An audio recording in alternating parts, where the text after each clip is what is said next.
Bentornati, diamo il benvenuto a Enzo Bianco, Presidente del Consiglio Nazionale dell'ANCI, l'Associazione dei Comuni Italiani, fa parte della Presidenza del Comitato delle Regioni dell'Unione Europea e poi, lo sappiamo tutti, è stato a lungo sindaco di Catania, sindaco della città metropolitana della nostra di Catania ancora, è stato Ministro dell'Interno, parlamentare sia della Camera sia del Senato, insomma conosce le istituzioni come pochi e ha partecipato, benvenuto, all'elezione di Scalfaro e 2 volte di Napolitano. Ecco, come si elegge? Prima di tutto questo, questa storia dei grandi elettori, che è sta cosa?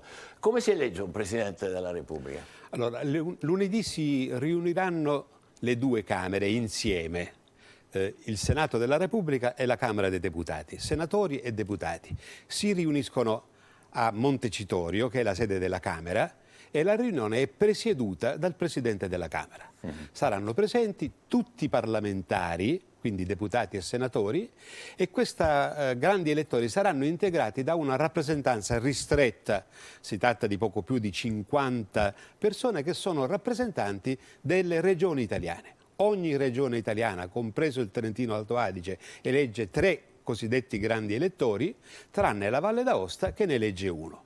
Questa assemblea si riunisce a partire da lunedì Quindi da domani pomeriggio. Domani pomeriggio, e sostanzialmente per le prime 3 votazioni il Presidente della Repubblica sarà eletto solo se avrà una maggioranza qualificata, quindi molto più che la maggioranza assoluta, dei partecipanti. Questo è accaduto qualche volta, ma naturalmente è molto raro, perché ci vuole una larghissima intesa per eleggere il Presidente della Repubblica nei primi 3 turni. Altrimenti dal giovedì? Altrimenti dal giovedì e quindi dalla 4ª seduta il Presidente della Repubblica viene eletto con la maggioranza assoluta e quindi la metà più 1 dei componenti di questo collegio, che è sempre una maggioranza rilevante, importante, però tendenzialmente è molto più facile poterla raggiungere. Dicevamo, lei ha partecipato all'elezione di Scalfaro, di Napolitano la prima volta, di Napolitano la seconda volta. C'è un episodio che ha piacere di raccontare ai nostri ascoltatori? Sicuramente uno è ancora vivissimo nella mia memoria come poche cose della mia vita. Ed era il 1992, io ero stato eletto per la prima volta alla Camera dei Deputati, avevo già fatto il sindaco di Catania nel 1988-89, non ancora eletto direttamente, ma un'esperienza straordinaria. Arrivai alla Camera dei Deputati come capolista del Partito Repubblicano nella Sicilia orientale. Nella Sicilia occidentale, cioè a Palermo, per il Partito Repubblicano fu eletto come deputato Giuseppe Ayala. Non so se ricordo, ovviamente sì, procuratore del sostituto procuratore, era il pubblico ministero che aveva condotto il maxi processo. In piena collaborazione con Giovanni Falcone, perché Giovanni Falcone era giudice istruttore.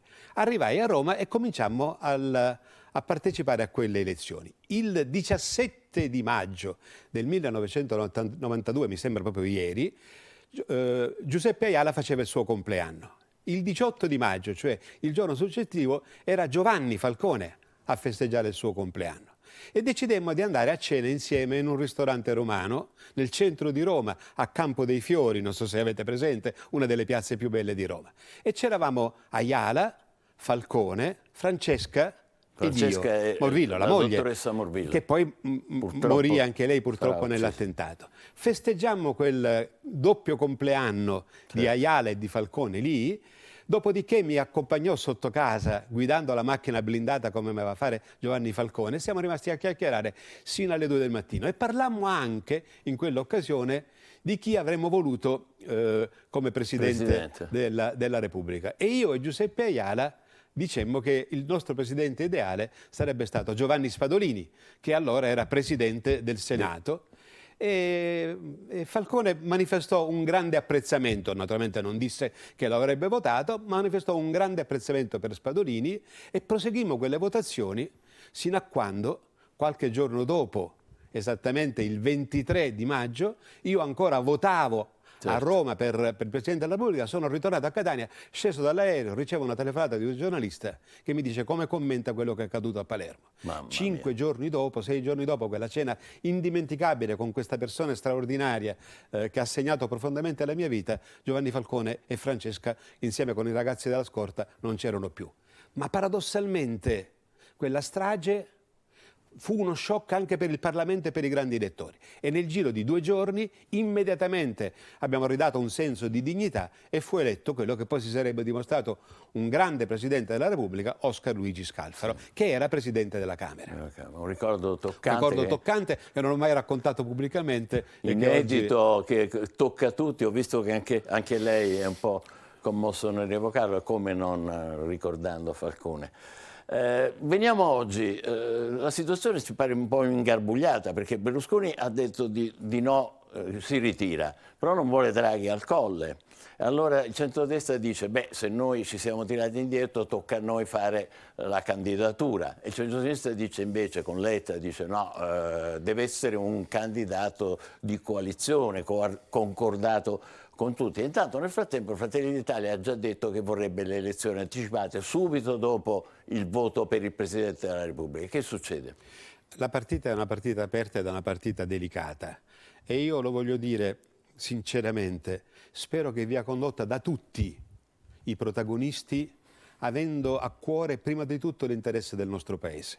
Guardate, noi usciamo da una stagione che è stata unica nel nostro Paese, lo voglio dire chiaramente, l'asse che si è creato tra Sergio Mattarella, Presidente della Repubblica, e il Presidente del Consiglio da lui scelto, e cioè Draghi, ha dato all'Italia una credibilità che non aveva da anni, forse addirittura da decenni. Non so se è capitato anche a lei di leggere L'Economist, che è una delle più grandi riviste, molto critica di solito verso l'Italia. La settimana scorsa ha dedicato una monografia all'Italia dicendo è il paese nel mondo che ha recuperato più credibilità. E per un paese indebitato, come è l'Italia, la reputazione significa anche affidabilità, significa anche avere i prestiti a un minore valore, non so se rendo l'idea. Come no? Allora bisogna pensare anzitutto all'interesse del nostro Paese.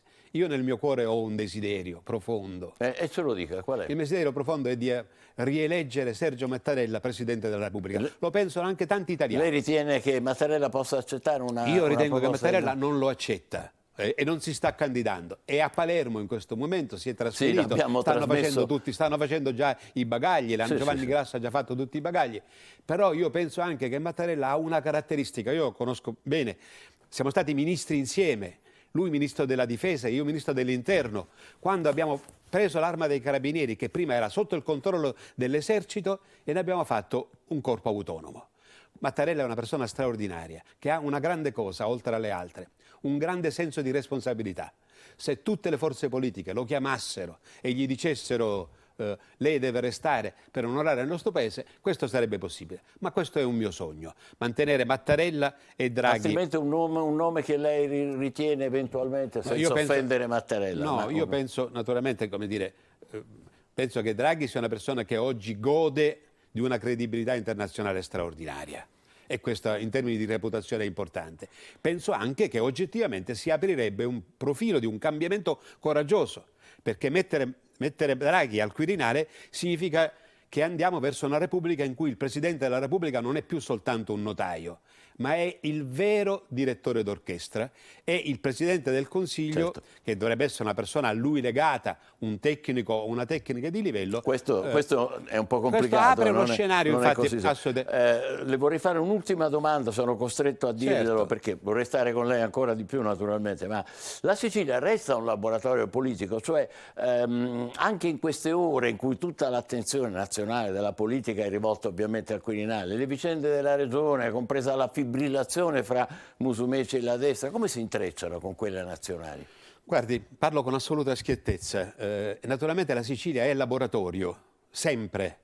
nel bene molte volte e molte volte nel male. Lo dico con grande schiettezza, quello che sta accadendo in queste ultime settimane è una vicenda che io preferirei cancellare. Lo scontro tra il Presidente dell'Assemblea regionale e il Presidente della Regione siciliana, lo scontro tra il Presidente e la sua maggioranza, la minaccia di dimissioni, la minaccia di ritirare, tutto questo fa perdere di credibilità alla Regione siciliana. E lo dico dal profondo del cuore. L'uso che facciamo molte volte della specialità del nostro statuto mi fa rimpiangere qualche volta le regioni a statuto ordinario. Anziché un'opportunità, qualche volta è un peso. Faccio un appello dal profondo del cuore a tutte le forze politiche siciliane. In questo momento così delicato per la vita del Paese, diamo prova di serietà, di rigore con comportamenti coerenti, senza queste cose che sono accadute, che sono francamente inaccettabili. Grazie Enzo Bianco a TG Sicilia, grazie agli ascoltatori per averci seguito. L'appuntamento con il nostro TG alle 20. Buona domenica.